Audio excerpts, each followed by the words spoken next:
So I come into the door and I just have on shorts and a t-shirt. So people are wondering like, well, what the heck is he wearing? Is he really going to wear this at the World Championship of Public Speaking?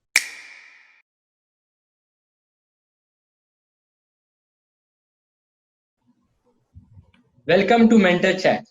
I am Atharva. This is Vivas One. Every episode, we try to bring to you mentors from different fields to give you advice. Today's topic of discussion is public speaking. Today, the guest is very special. He is a project manager at JP Morgan and Chase, and he is an introvert. Now, that's not an introduction that you are expecting. We all know him fondly as the world champion of public speaking for the year 2019. So let's welcome Aaron Beverly. Hi, Aaron. Hi guys, thanks for having me. It's lovely to have you with us today. So before we move on to the formal questions, all of us, since we have joined Toastmasters, have dreamt of being on that stage of the World Championship and having the trophy with us. And in that journey, you would have had some interesting stories that you might not have shared with the world till now. So can you just, in brief, tell us one of the stories, something that happened which was very interesting? Oh, I think that the most interesting thing that happened behind the scenes at the World Championship of Public Speaking was just the moments before the World Championship. I wanted to keep certain things a surprise. One of the biggest surprises that I gave a lot of people was my outfit. So I had to try to keep my outfit a surprise for everybody. Now, how could I do that? I had my hotel room, and then there was the stage, and there was a big area between people being in the hotel, being able to see me, and I didn't want people to see me. So the way that I did this, I decided that in order to keep it a secret, I wore Indian traditional garb, so kurta, and I just put it inside of a suit bag, and I just went to the world stage in my shorts and a t-shirt. So I entered into the door, and keep in mind, they told everybody that you wanted to be at the World Championship about 30 minutes early, and you wanted to be wearing what you were going to wear at the World Championship. So I come into the door and I just have on shorts and a t-shirt. So people are wondering like, well, what the heck is he wearing? Is he really going to wear this at the World Championship of Public Speaking? But I decided to go backstage. I unzipped my kurta, put it on, and that kept my surprise. So a lot of people don't know that I was trying to hide certain things before the actual World Championship, before stepping on stage. So that's just one of the behind the scenes things. So you want to keep things a surprise, and those are the links that you have to go to keep certain things a surprise. Well, that is another unbelievable story. And my attire today, the kurta, is an ode to your speech. Yeah, I guess I should have worn it, huh? So what have you been doing in the current days? Like due to the lockdown, you wouldn't be able to go out much. So how have you been utilizing the time? So originally during this time, I was supposed to be going all across the world. I was supposed to be traveling to different Toastmaster districts and speaking at different events. But obviously, because of the COVID-19 situation, I am now in quarantine like everybody else. So to keep myself sane and to just utilize my time productively, I have been doing a lot more on social media.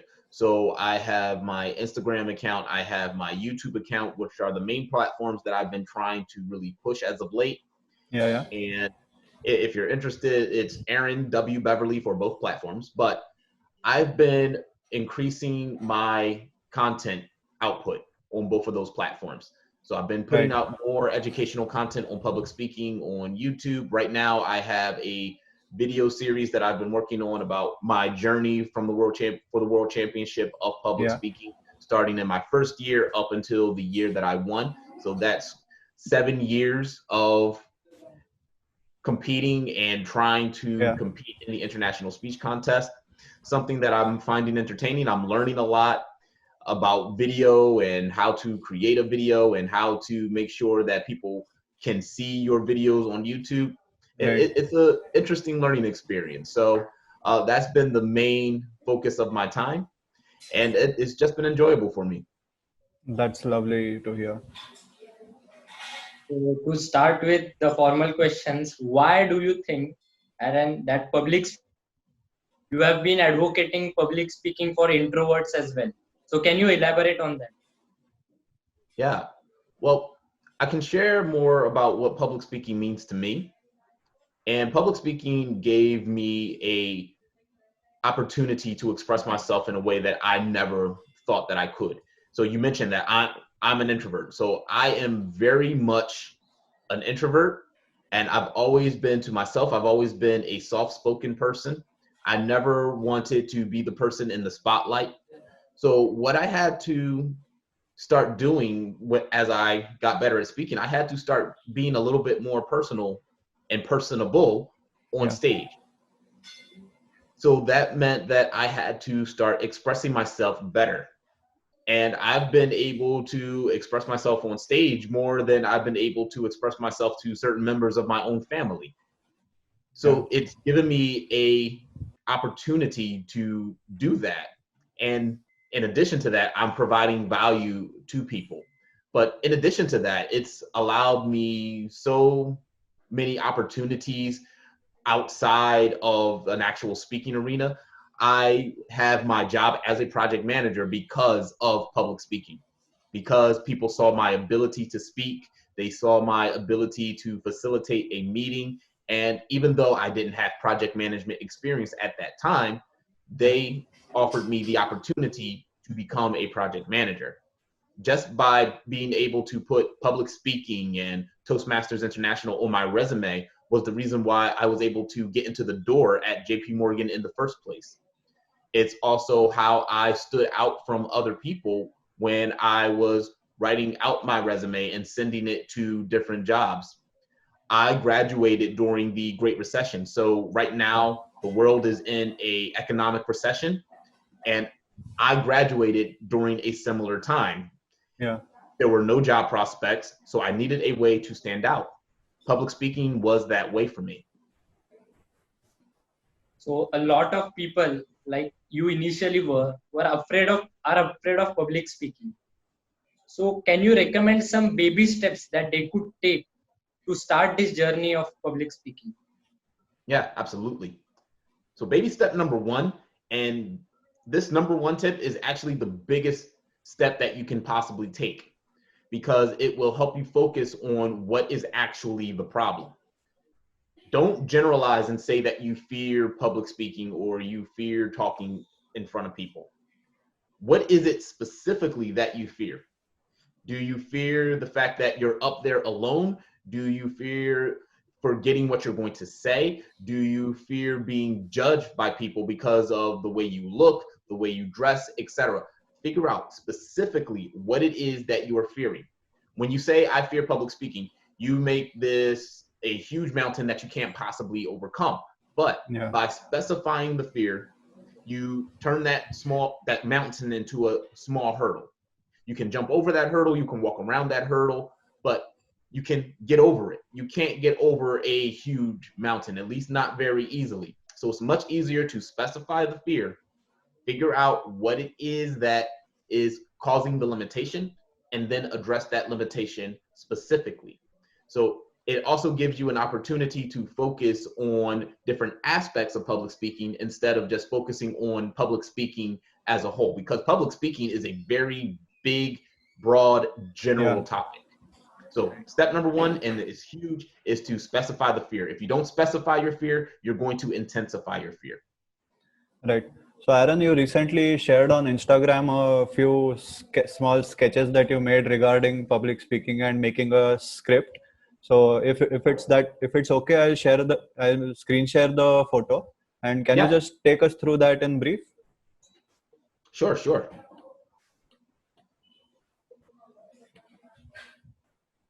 So this actually, and it wasn't created by me, it was created by another talented artist who's credited Aaron, on this specific post on Instagram. But This is part of my process. So I have a 10-step process that I use to create my speeches. And the first step in this is KYA. You have to know your audience. This is the number one golden step in public speaking. You can have a speech and prepare a speech and bomb that speech and do horribly before you even say a word, just because you prepared for the wrong type of audience. I'll give you a perfect example. A lot of people like to compare the Toastmasters International Speech Contest to a TED format. So TED is where you get up in front of a large group of people and you express your ideas. Toastmasters is not TED. And if your aim is to have a TED Talk on a world championship stage, you're going to fail, because that is not what that audience wants. That is not what that audience is looking for. That is not what the judges are judging for. Yeah. So you have to know your audience. It's not that I can't speak like a TED speaker. It's just that I know my audience and I know what they want. So golden rule number one, know your audience. Then you move into what I believe is the second most important, and that helps you focus on your message. It's detox for short, but what that acronym means, that DTOKS, what that stands for is, what do you want the audience to do, think, or know? And it's my do, think, or know summary. I have to summarize what I want my audience to do, think, or know in 10 words or less. And having that small summary, those 10 words or less, as I'm creating my speech and I'm thinking about different content to put into my speech, I am able to say to myself, okay, this piece of content doesn't necessarily fit. I'm going to take it out. And there's another piece of content that I think really enhances my message, so I'm going to make sure that it's in there. So how a body detox detoxifies your body and gets all of the junk out of your body, a speech detox will keep all of the junk out of your speech and make sure that you'll have focus and clarity in your messaging. Yeah.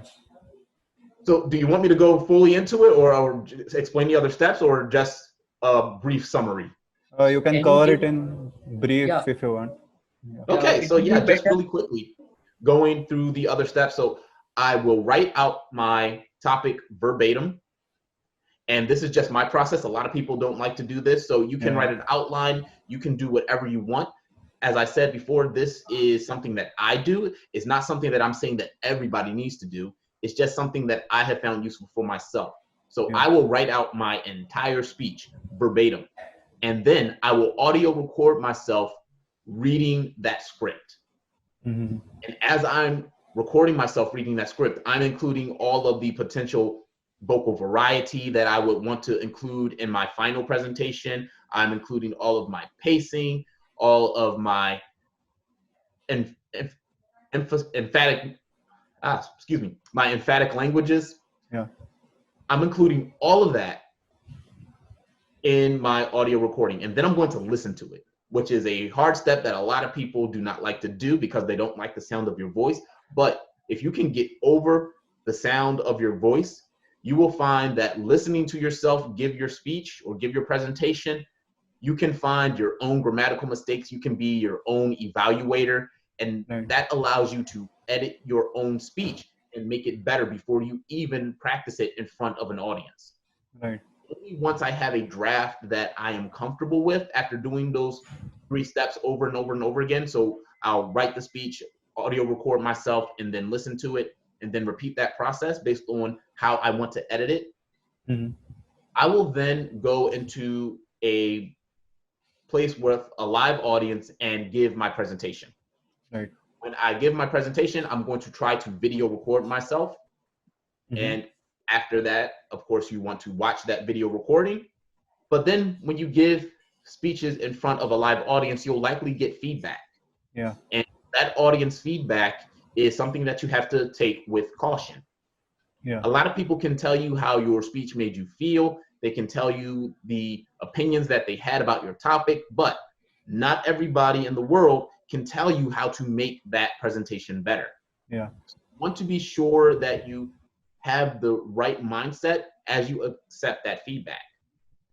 Then you want to make sure that you set a cutoff date for editing. Don't make changes at the last moment. Yeah. You want to make sure that you have at least a couple of days before you have your actual presentation so that you can internalize the information that you have. Mm-hmm. I took it one step further for the World Championship. I stopped editing my speech 2 weeks before the World Championship or before the international convention started. Mm-hmm. I did not want to edit my speech at the last moment. I was going to go with the information that I had. Mm-hmm. But during that time, you should now have a quality audio recording. You should have a quality video recording. Watch and listen to those over and over again. Internalize the presentation. So how you will memorize your favorite song by listening to it over and over and over again, Yeah. that's the same thing that you can do for your speech. And you can include your body movement in there by trying to act out the speech without actually saying out the words. Yeah. You can do a whole bunch of different things, but as you listen to the speech, you're internalizing it. And then you can get ready for the big stage. Right. So Aaron, now focusing on the write and edit part of the process, where you actually want to write the content. And it so happens that all of us have so many thoughts to put in the speech, yet we only can give a speech about 5 to 10 minutes. So how do you articulate your thoughts?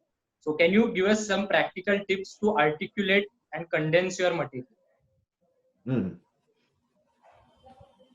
Well, I talked briefly about that detox step, right? Mm-hmm. Where you want to summarize what you want the audience to do, think, or know by the time you are done speaking. Now, note, it says do, think, or know. So if you have an action that you want the audience to take, then you're going to want them to do something. So Mm-hmm. you're not necessarily worried about how they think or what they need to know. You're more focused about what you want the audience to do by the end. So that helps you focus the message that way. Same for thinking and same for just providing information to them. Sometimes you just need to provide information. You don't need them to do anything with it. So that's one way that you can help consolidate and focus your information and your messaging. But one other way that I can share with you is that as you are speaking, you have to try to test things out. So the audience will tell you in your practice sessions what should and should not go into your speech by their live reaction. So this is why that video step is really, really important, because as you are speaking, you will hear the audience laugh at your humorous bits, or if you had what you thought was a humorous bit and the audience doesn't laugh, then you say, okay, I know I can take that out. But in terms of the actual message, as you give your speech and when you're finished your speech, what type of feedback are you getting from the audience? Is there a certain point that the audience is coming to you saying that, okay, that was really good, I really related to that one part of your speech? Or is your audience able to tell you what the key message was or what your intended message was? So you have an idea of what your intended message was, but you don't necessarily tell the audience. Can they figure it out?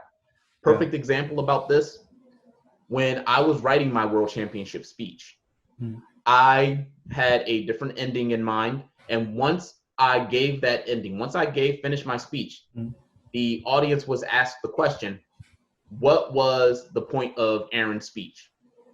And they were talking about friendship. And that kept coming up over and over again. And I'm thinking to myself, well, the speech isn't exactly about friendship. It's not about my friendship with my friend Brandon. It's more about how people were accepting of me in this culture.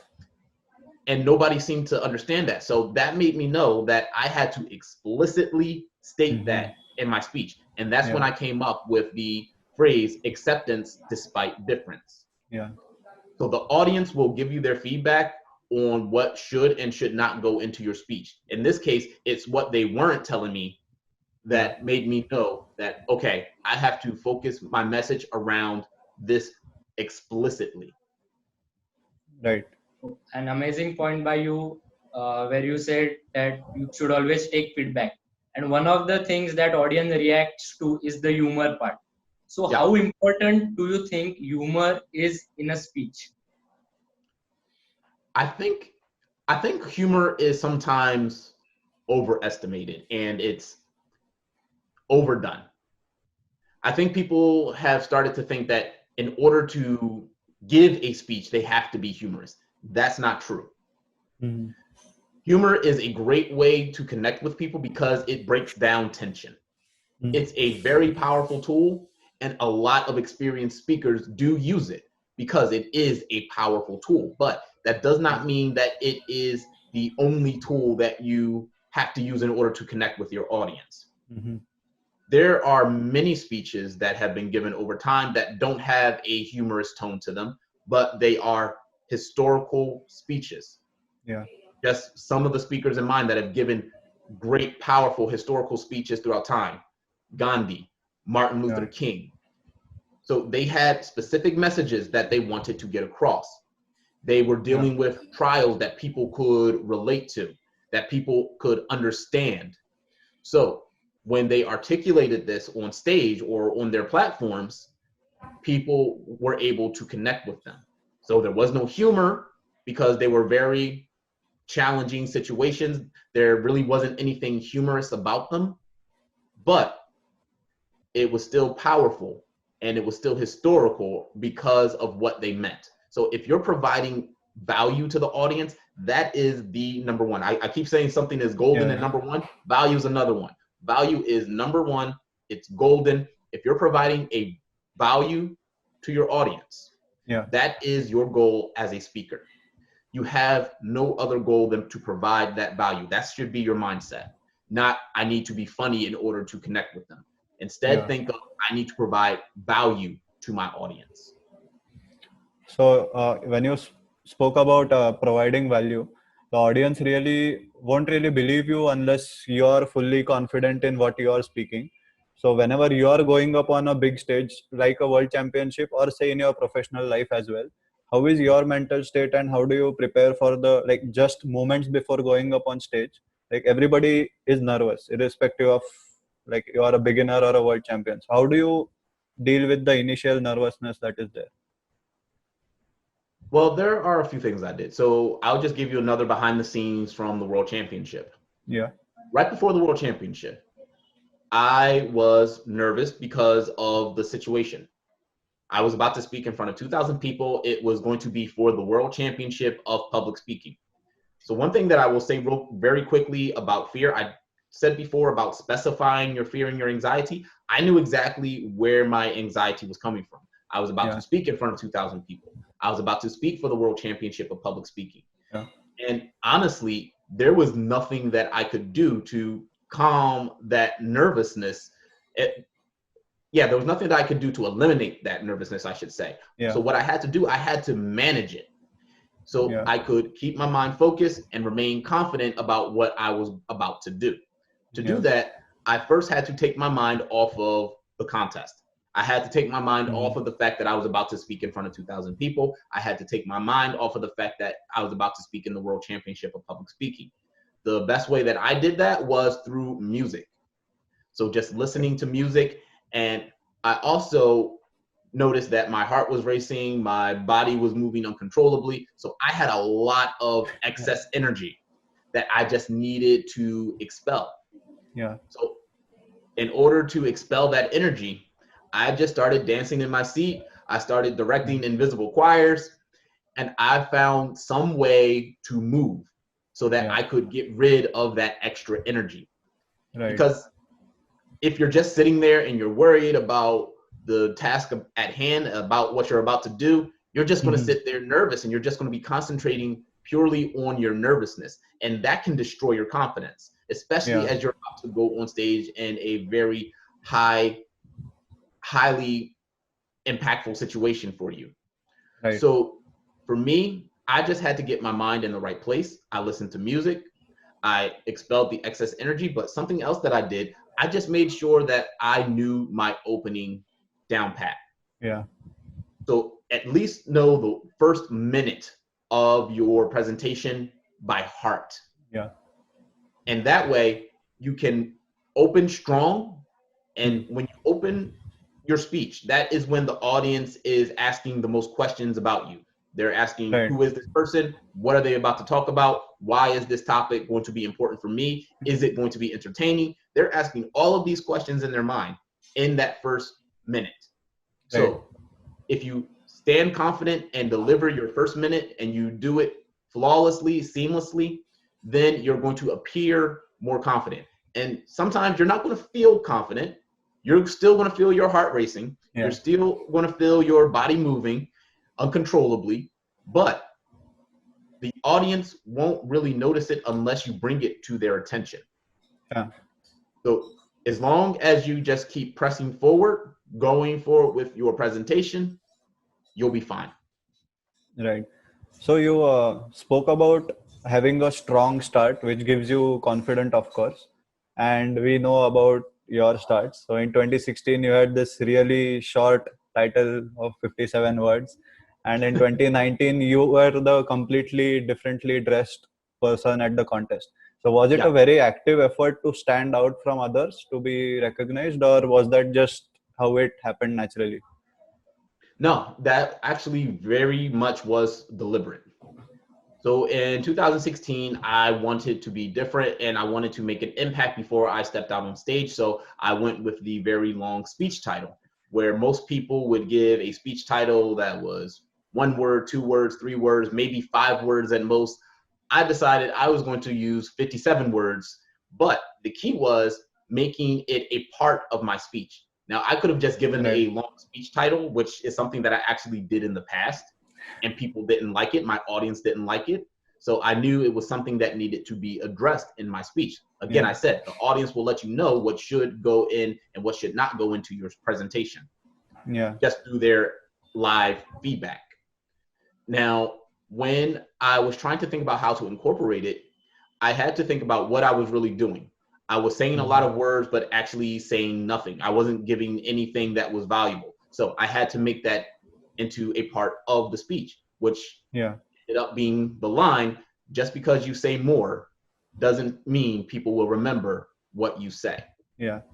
And that made the speech stand out more, and it made it more powerful, and it made that gimmick a quality gimmick, because there's a difference between a quality gimmick and an empty gimmick.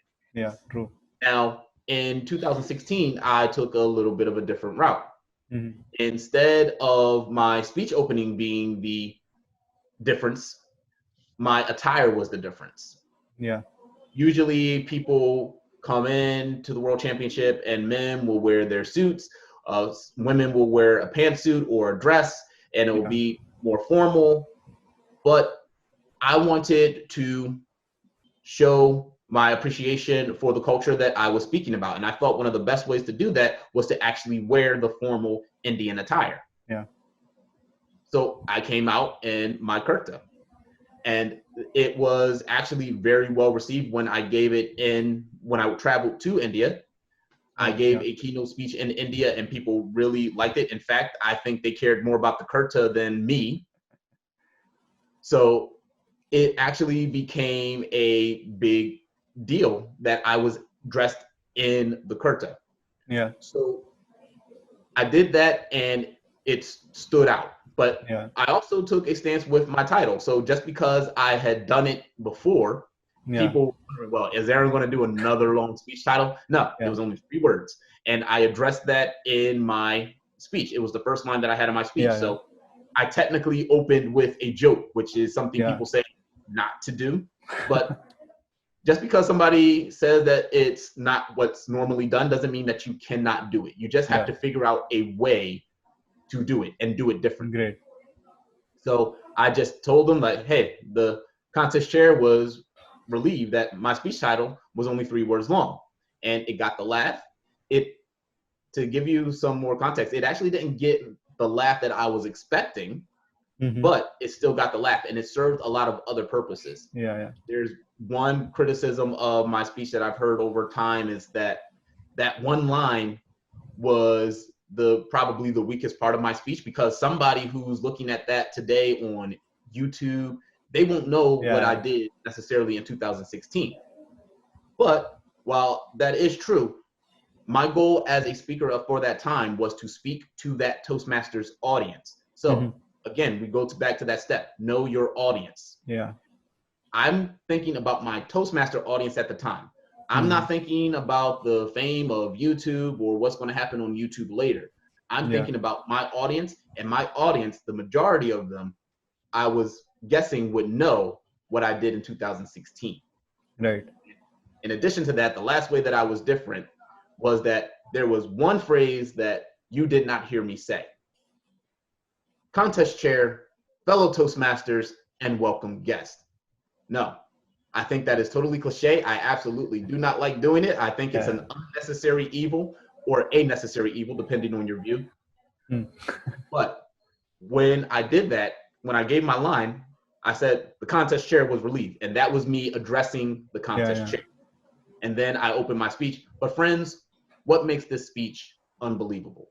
So that was my contest chair, fellow Toastmasters, and guests. So those are simple ways that you can be different, but it was definitely deliberate. Everything that I did, I wanted to make sure people knew that Aaron Beverly and this speech, it was different. It was, no pun intended, an unbelievable story. Right. So my Toastmasters mentor, he actually wanted to ask you one question. It was kind of a rapid fire question. So you can just answer it in one line for each of the questions. So 3 things that you compulsorily do when you're on stage, and 3 things that you compulsorily avoid when you're on stage. So kind of a rapid fire question. Sorry, can you repeat it one more time? 3 things that you definitely do when you're on stage, that you have to do that, and 3 things that you have to avoid. Like, I cannot do that on stage. Okay. So 3, or maybe you can go for 1 or 2 of them. So yeah. 3 things that you absolutely must do. Number 1, provide that value. So you're focused on the value of your speech. 2, and again, I reiterate again, know your opening cold. yeah. But 3 is to enjoy the moment. There's so much that's going on when you're giving a speech and you still have the anxiety, but you should have practiced enough to know your material. Enjoy the fact that the audience is enjoying your content. So embrace the laughters that you get, embrace the engagement that you get, embrace the audible reactions that you get, and enjoy that moment. There are many people who are not able to do what you are doing as you get up and speak in front of people. And there are people who are appreciating that you are engaging them from the stage. So enjoy that moment. So those are 3 things that a lot of people don't normally think about, but absolutely vital. Now, what you should not do not worry about what reward or award you're going to get. This was my mistake in 2016. I was focused on the judging, and when I fumbled over my words at one point, it totally threw me off track. I started worrying about how the judges were going to mark me down, how they may have caught that mistake. And all of a sudden, I'm not focusing on that value. I'm not focusing on the message for my audience. So don't do that. Don't apologize when you mess up. Don't bring attention when you mess up. Now, there are certain occasions where you can use it to incorporate humor into your speech. Now, that's something that I would advise for more advanced people who are more comfortable with themselves on stage. But for a beginning speaker, you're going to mess up. It's not a matter of if, it's a matter of when. But everybody who has ever spoken has messed up on stage. Right. But the key is to just pause, think about what it is that you want to say, and keep moving forward. What you will find is that most people won't even recall that you messed up, especially if you talk about what we talked about before, provide them value. And 3, this one is more so of a pet peeve of mine. The Toastmasters International Speech Contest in particular is plagued by over-exaggerated body movements, voice modulation, and gestures. It just nerve-wracks me. Yes. I tried to do this in the past, and I learned the hard way that it's not natural. It doesn't look right. It needs to stop. You have people just doing these super over the top gestures when they Exactly. get this. We know full well that you do not usually move like that Yeah. when you are speaking in front of your friends and in front of your family. So why are you speaking like that to a larger audience? Yeah. Keep your movements and your body gestures natural as you possibly can. Even in my world championship speech, I think there were several times where I thought I was forcing it a bit too much and not being as natural as I wanted to be. Yeah. But for the most part, all of the body movements that I did were movements that I normally do when I'm talking to friends or family. So keep it natural, keep it simple. You're not performing a play, you're not doing Shakespeare, you are giving a speech. So act like it. Right. Aaron, we came to know about the different things that you did during your speeches, like wearing a kurta or having a long title. But it is said that winners don't necessarily do different things. They do things differently. Yep. So there have must, since you are the winner of the public speaking championship, there has to be certain things that you have done differently. So what are those? Yeah. Well, I think some of the things that I've done differently outside of what we've already talked about, I changed how my process for practice worked. So I don't view practice like other people view practice. People were telling me that I needed to go out to different individual Toastmaster chapters and clubs to practice my speech. I didn't have the ability to do that. I didn't have a car. I didn't have a bunch of clubs in my immediate proximity. So I had to figure out a way to still get the speech repetition, Mm-hmm. but do use my limited club resources wisely. The way that I did that, I started incorporating my actual process. So we talked about it before, my 10-step process, that was the result of me thinking differently. I had to figure out how can I internalize and make my speech better without giving it in front of an audience time and time and time again. That was one of the things that I decided to do differently. And just in the mindset of sometimes you have to take a risk, you have to take a chance on something. We are aware of the Toastmaster speech contest judging rules, or at least if you're a competitor, you're familiar with the judging rules and the Yeah. criteria. And some competitors get put up in those rules Mm-hmm.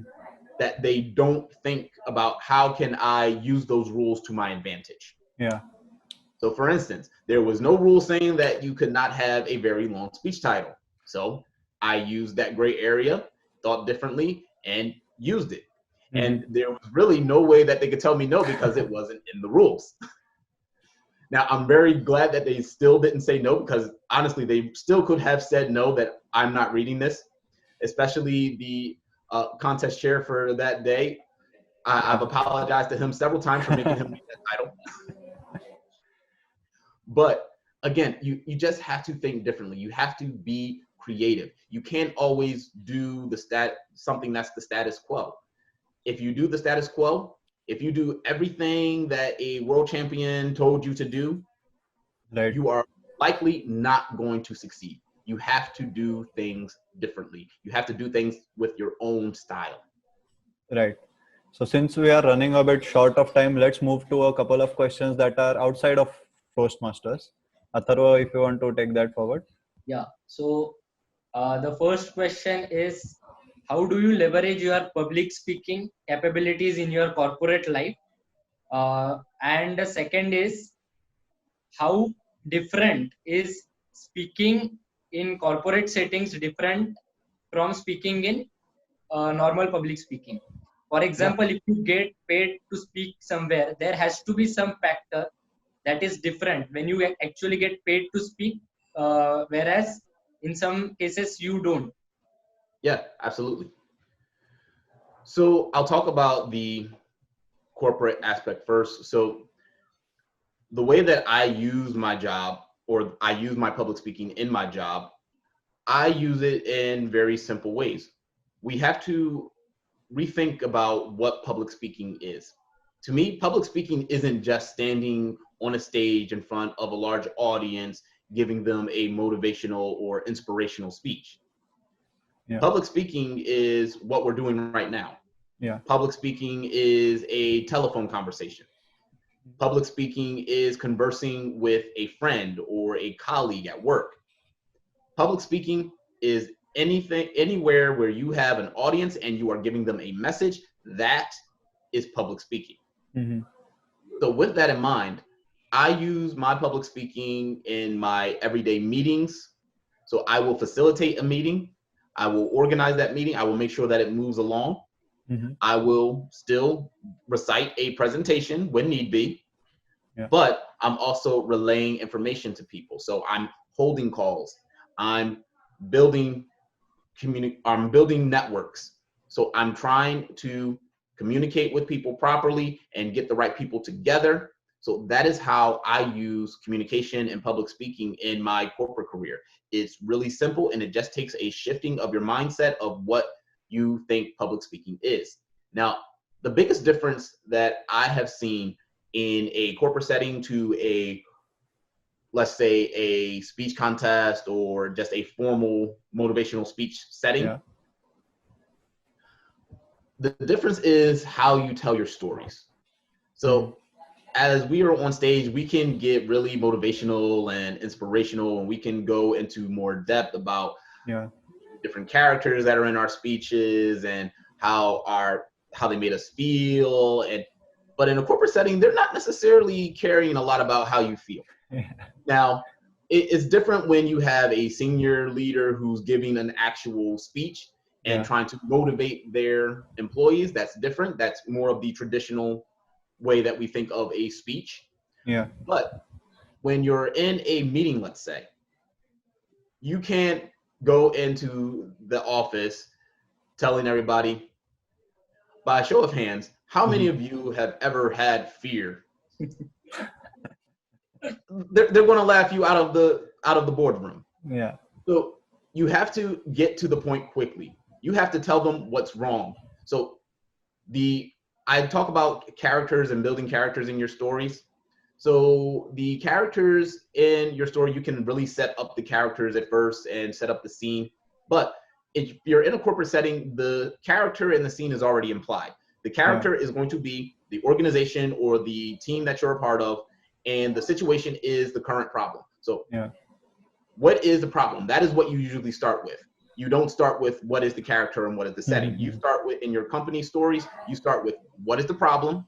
Yeah. How did we get there? What do we need to do to rectify it?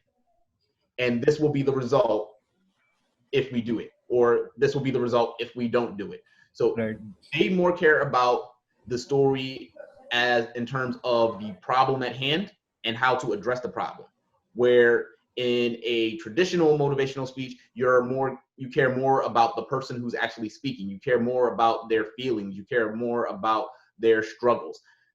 But corporate setting, you're not necessarily caring about that as much. Right. And now that we have slightly come to know the world champion of public speaking, Aaron, what does the rest of the Aaron do? Like, what are his hobbies? What does he do in free time? Can you shed some light on that? Well, honestly, that's a difficult question for me now because a lot of my time is either doing things like this, where I'm on a podcast or giving a virtual keynote speech, or I'm on YouTube. Yeah. So my hobbies are usually just speaking and YouTube or some other social media platform.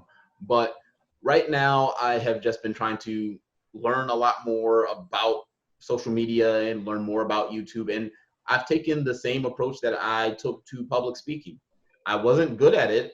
In fact, I made it known around the world that I am a bad millennial. I am not good at the things that millennials are typically good at. Yeah. But I'm trying to learn now, and I'm getting better. And it's showing in the progress that I'm making on my social media platforms. For instance, I just crossed 1,800 subscribers on YouTube. That's a huge accomplishment, considering that for years I was below 500. Now, I know that the World Championship had a little bit to do with that, but still, it's a great achievement. And it's the same for my Instagram account, where I recently crossed over the 1,000 Yeah, I saw that. 1,000 follower mark. And that's another place where a year ago I started my Instagram not knowing what Instagram was. I remember I tried to make my first post on Instagram, and I'm trying to wonder, like, wait, why can't I post anything? Forgetting that Instagram is a phone application and not necessarily a computer application. So you can't really post stuff from your computer. So I had to learn that the hard way. It was kind of embarrassing. But over time, I learned, I got better. Same thing that I did with public speaking. I learned and I got better. So that's been my mindset, is just learning, getting better. Right. So like you are doing new things. We also started this channel quite recently, in fact, after the lockdown began. And we have just one other video that is already posted, one video that we have just posted, and this is the third video. So despite the channel being so new, you decided to join us for this podcast. So how do you decide which public speaking assignments to take or which assignments to say no to? How do you make that decision? Yeah, so it was getting really hard because I was getting a lot of different requests, and it's honestly a numbers and impact game. Yeah. So you really have to think about how many people are you going to be able to impact if you speak at that event? How many people are you going to lose out on impacting if you take that event? So if I'm asked to speak at a Toastmasters club and they only have 8 members, and I have to balance that with a district that's asking me to speak at the same time, I have to take the district because they're larger. I'm going to impact more people. So you really have to be mindful of the time that you are using. As much as I would love to, I cannot help every single person. It's another thing that people ask me to do is to coach and mentor them. And I can't do that because it's just so many different people. And it's people don't realize how much time coaching and mentoring actually takes. So it's a big investment. And in order to get that big investment, I tell people that you have to make a big financial investment. So I draw a line between education and guided application. So if you're just looking for education, this is what I'm trying to do now. I'm trying to provide quality public speaking education for anybody who wants it.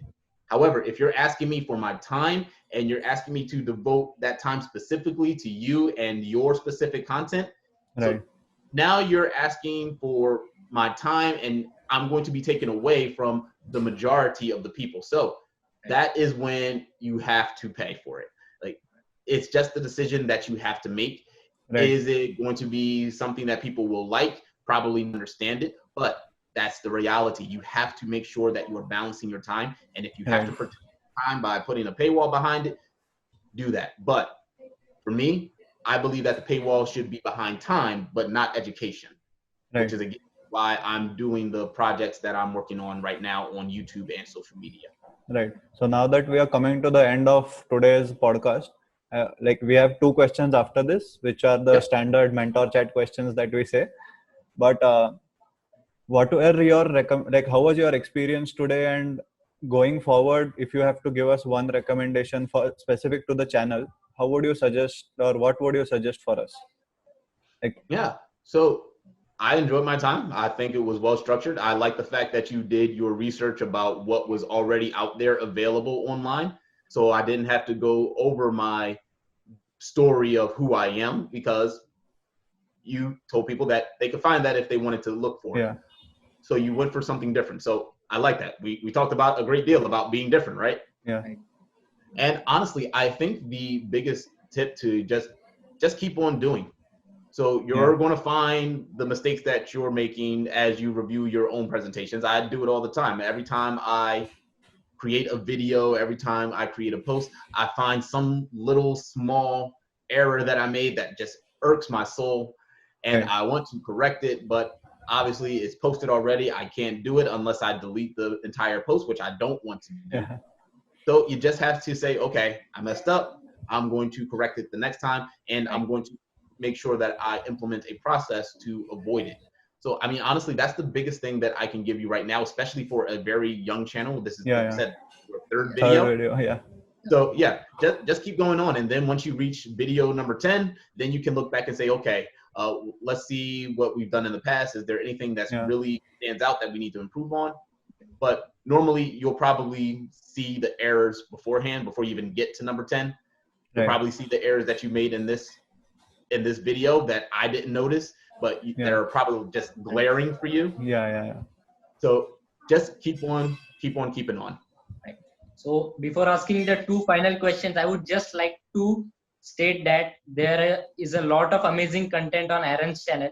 Recently, the videos I liked were about communicating in a virtual platform. That added tremendous value to me, myself. So I hope that our audience visits Aaron's page and view all the content that Aaron has for you. So moving on to the final two questions, Aaron, in Toastmasters in general, we have mentors in life. So you have been getting a lot of advice. So what is that one advice from your mentor that has stuck with you your whole time? And on the other side, what is one advice that you like to pass on to others? So it's a combined question, one advice that you have received and one that you want to pass on to our viewers.